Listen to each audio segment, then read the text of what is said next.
Everyone, thank you for checking out this video. Our last video was on permutations and combinations, playing with arpeggios over the blues. And in this video, we're going to continue by talking about upper structure chord extensions. So get ready, and I hope you enjoy it. So I'm sure you've noticed that we've been stopping on the 7th to inform the arpeggio, but theoretically you could keep going, ascending in the major scale of the key that we're in. So you could extend beyond the 7th, skip the octave note, and then go to the 2nd note of the scale. So if I'm playing a B flat concert dominant 7th chord, I could add on another note, and that's the 2nd note of the scale. Now, we don't call it the 2, which would make some sense. We call it the 9. Let's try playing a permutation with 1 and 9, and treating 9 like a chord tone.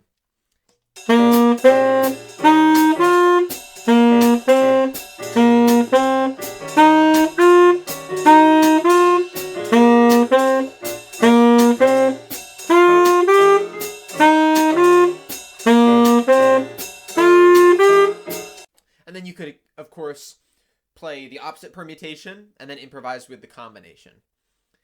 Now let's keep extending the arpeggio. That's the 9th. What if we go 2 more notes up? That's the 4th note of this scale, also known as the 11th. Now, the 11th is a little funky. We actually play the sharp 11 often because it clashes less with the chord and it clashes less with the major third specifically. So let's take that note and let's make it sharp by a half step. For you, that's going to be, if you're playing a B flat instrument, it's going to be going from an E flat to an E concert. So this is your note. So let's play that arpeggio going from the root up to the 11. The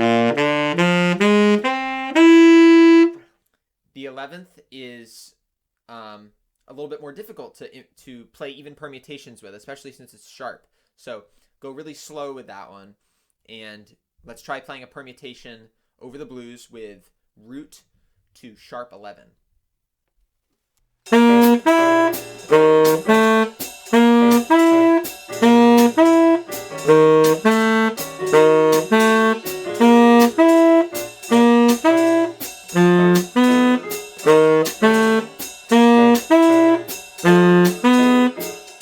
And then proceed to play the opposite permutation, and then improvise with the combination.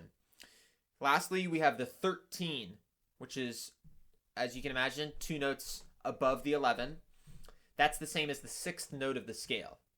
So we've gone from root, 3rd, 5th, 7th to 9, 11, 13. So the 13 is going to be, again, the 6th note of the scale, which is your concert G.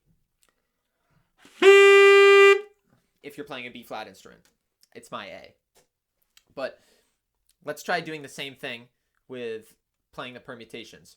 I like to play the permutation going down to start from the root, since it's a little bit closer.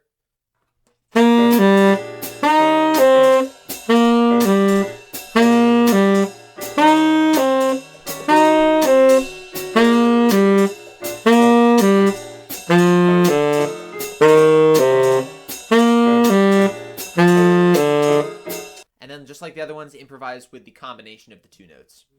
So, as we've added on these 3 chord extensions, if we drop each of those notes 1 octave and we put all of the arpeggiated notes into 1 octave, we get a 7-note scale.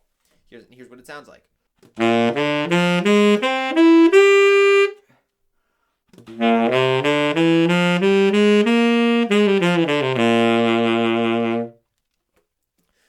So we call that scale Lydian Dominant scale, and start with improvising with the 1st and the 2nd note, the first 3 notes of the scale, the first 4 notes, and add on notes gradually. So let's take a chorus where we improvise with just the first 2 notes of the scale, which is the 1 and the 9 that we did before.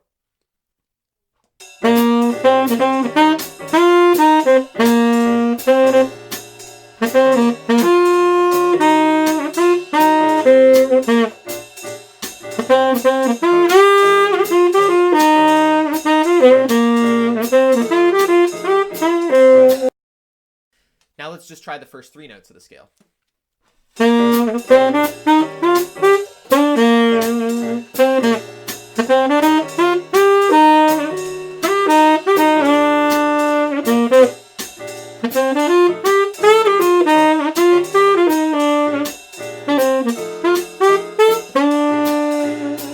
And now there's basically an infinite number of combinations to work with.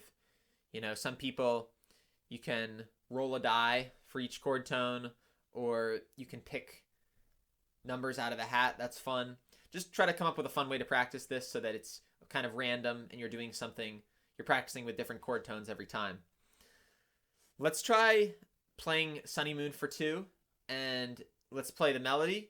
Let's play a solo based on that scale. And I hope that by the end of listening to this, you've gained a lot of new skills and concepts, but the music theory can take a while to learn. So take your time, slow it down, just go at a comfortable pace and try to enjoy the process. Thank you very much.